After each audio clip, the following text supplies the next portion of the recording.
Salut à tous, je suis ravi de vous retrouver aujourd'hui pour une nouvelle vidéo, un peu particulière, car c'est pas une vidéo que j'ai décidé de faire, que j'ai eu envie de faire, mais une vidéo qui m'a été inspirée par l'un d'entre vous, et plus particulièrement par l'une d'entre vous. Et je vais faire allusion à Mademoiselle Anna. Je vais l'appeler Mademoiselle Anna, une dame que j'ai en consultation, qui, comme beaucoup d'entre nous, a dû faire face à un deuil qui est compliqué, puisqu'elle a perdu son mari. Une femme de 62 ans qui perd son mari, elle a passé toute sa vie avec cet homme. Elle a eu la chance de passer toute sa vie avec l'homme de sa vie. Et forcément, lorsque cette partie de soi part, l'homme de sa vie, l'amour de sa vie disparaît, on est atrophié, démembré, il nous manque une jambe, il nous manque un bras, il nous manque la tête, il nous manque le cœur, il manque une partie de soi. Et la vie devient complètement différente. Il y a beaucoup de choses qui arrivent, que vous connaissez aussi bien que moi. Et c'est pas simple de comprendre les enseignements que se cache derrière le deuil. La vie est parfois souffrante, mais une vie sans souffrance n'existe pas. Et la vie est bien faite car elle nous permet toujours de guérir quelque chose, de comprendre quelque chose et d'évoluer. Et au début de consultation, Anna me dit « J'aimerais remercier mon mari pour les enseignements qu'il m'a laissés et qui vont me permettre d'évoluer. » Et là, ça me fait tilt.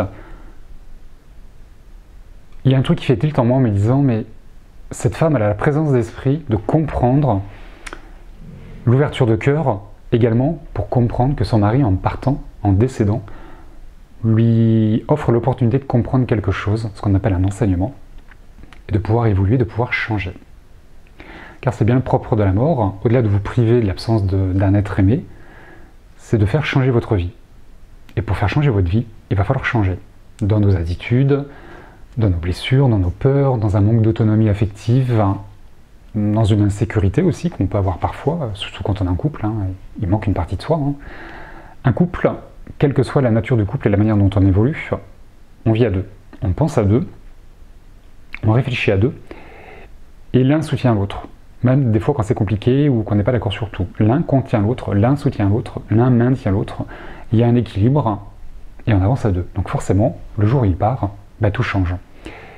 Et c'est là où la vie va vous permettre de changer. Encore faut-il avoir la présence d'esprit de vouloir changer. Et de comprendre les enseignements qui se cachent dans le deuil à travers la souffrance et toute la pénibilité qui va ressortir de la scène dans laquelle vous êtes, dans cette étape de vie. Et Anna remercie son mari de lui laisser, de lui permettre de comprendre les enseignements qui vont lui permettre d'évoluer. Et tout ça en l'espace de 7 mois. Ça fait 7 mois qu'Anna a perdu son mari. Et au bout de 7 mois, elle a déjà cette présence d'esprit. Et là, je me suis dit, waouh, bravo quoi. Je lui ai dit, bravo. Il y a des personnes au bout de 3 ans, au bout de 5 ans, qui n'ont pas compris, qui sont toujours en train de nager, qui sont englués dans des émotions qui sont compliquées. Et c'est ok, on n'avance pas tous à la même vitesse.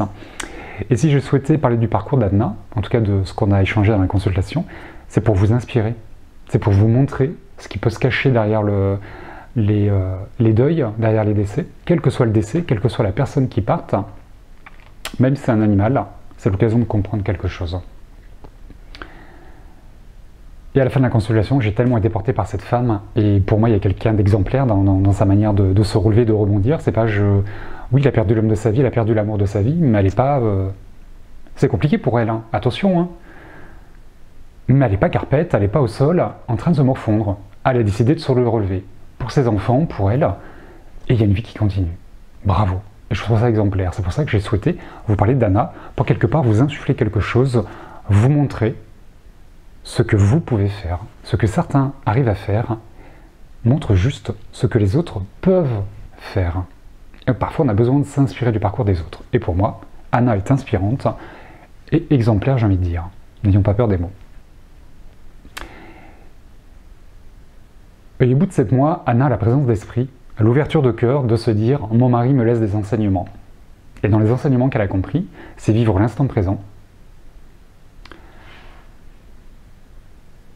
Arrêter de vouloir contrôler les autres et de vouloir faire en sorte que les gens soient comme elle et pensent comme elle, cesser le contrôle, de les accepter tels qu'ils sont, de ne pas envahir leur espace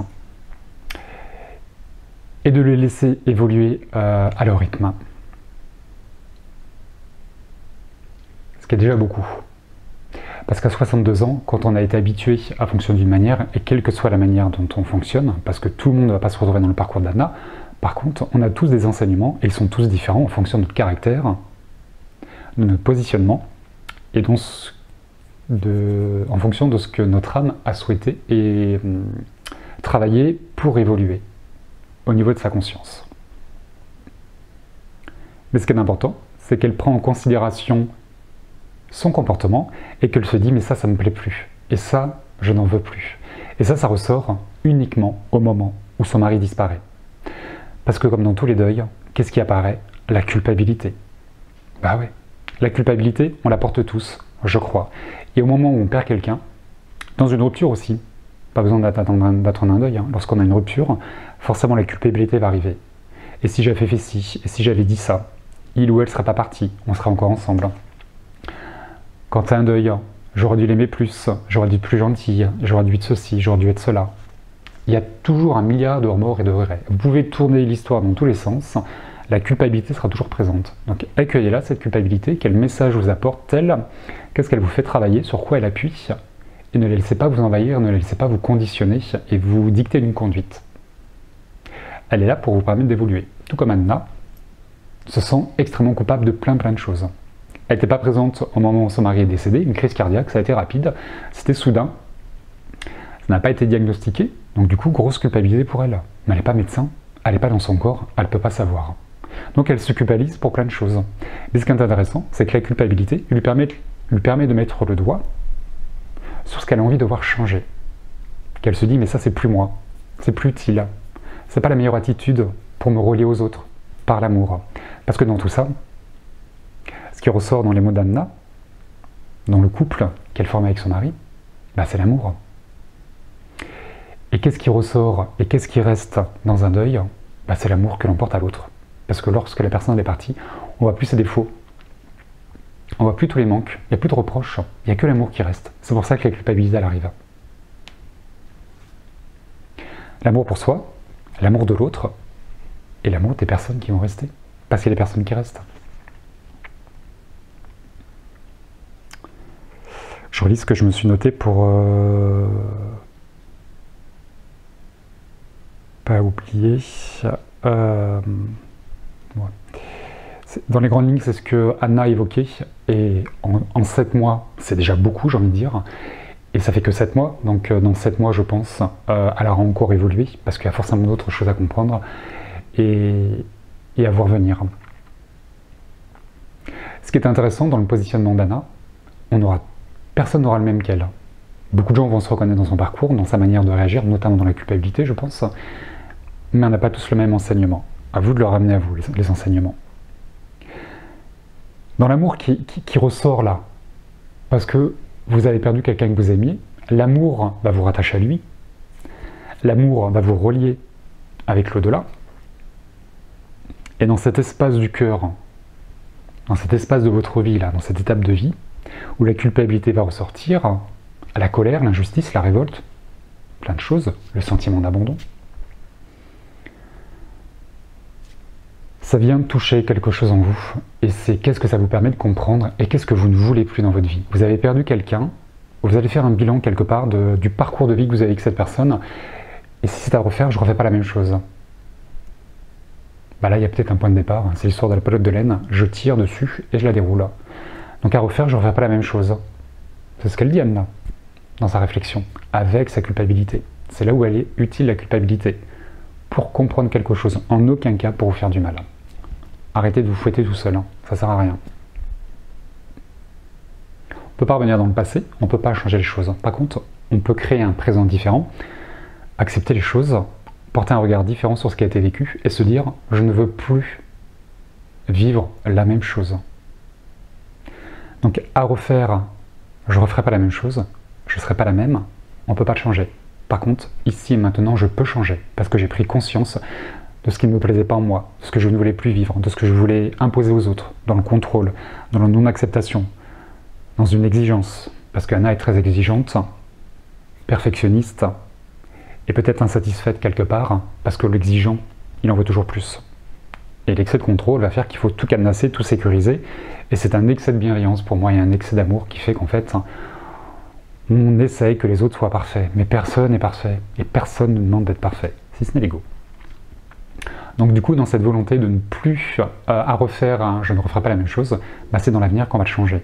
Et comme on ne peut pas changer de comportement avec le défunt, puisqu'il est de l'autre côté, on ne peut que changer de comportement avec les personnes qui restent. Encore faut-il en avoir conscience, en avoir envie, et se laisser le temps.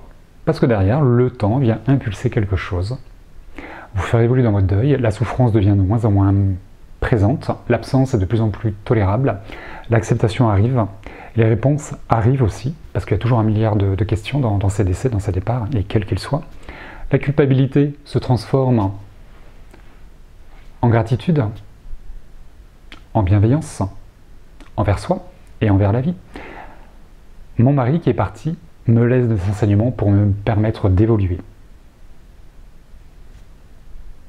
On ne peut que rendre grâce à la vie, pas pour le départ, pour les enseignements. Et puis pardonnez-vous, avec votre culpabilité. Pardonnez-leur. On n'a pas à s'en vouloir. L'amour, on se branche sur l'amour. Et ce qui est très chouette dans le parcours d'Anna et de son défunt mari, c'est qu'Anna, en l'espace de 7 mois, elle a vachement évolué. Et bravo, très honnêtement, bravo pour ce qu'elle a fait. Et ce qui est hyper sympa, c'est que son mari de l'autre côté, bah, il a fait la même chose. Ils ont avancé un peu comme les deux roues d'une voiture.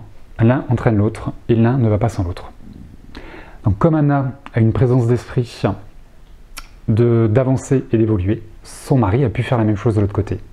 Et lui, le même état d'esprit, différemment, sur des choses différentes, a également évolué et a permis à Anna d'évoluer. À l'image de deux roues, de train ou de voiture, l'un entraîne l'autre. Et on avance à la même vitesse. Et c'est ça qui est chouette. Parce que l'effet inverse, ça fonctionne aussi. On est dans la tristesse, on est dans la colère, dans la pénibilité, dans le manque de compréhension, dans le refus, dans le déni. Bah, de l'autre côté, ça ralentit. Ils gèrent, hein. C'est plus simple pour eux de l'autre côté que pour nous. Mais ça ralentit. Maintenant, tout est juste et on avance à la vitesse à laquelle on doit avancer et comment on peut avancer. Cette vidéo est juste là pour mettre en lumière un parcours,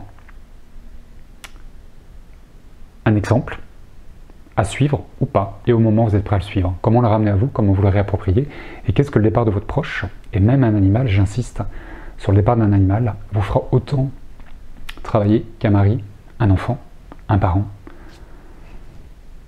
une femme, peu importe. Il y a toujours quelque chose à comprendre.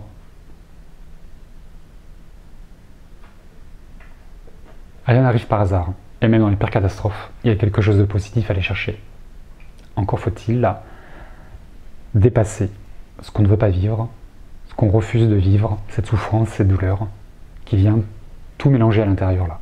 On n'a pas les idées claires, et on a un grand prisme qui s'appelle la personnalité, les filtres, les peurs, les doutes, nos mémoires, tout ce qu'on a en mémoire, qui vient un peu erroner tout ça, le teinter, le colorer, le falsifier aussi. Voilà ce que je souhaitais partager avec vous à travers cette vidéo, qu'il est possible de surmonter un deuil, que votre vie ne s'arrête pas, une vie est arrêtée. Mais il y en a une seconde qui commence, c'est une renaissance. C'est apprendre à vivre sans l'autre, différemment. Et rappelez-vous, sur Terre, c'est l'amour qui nous relie, et dans l'au-delà, c'est l'amour également qui nous relie.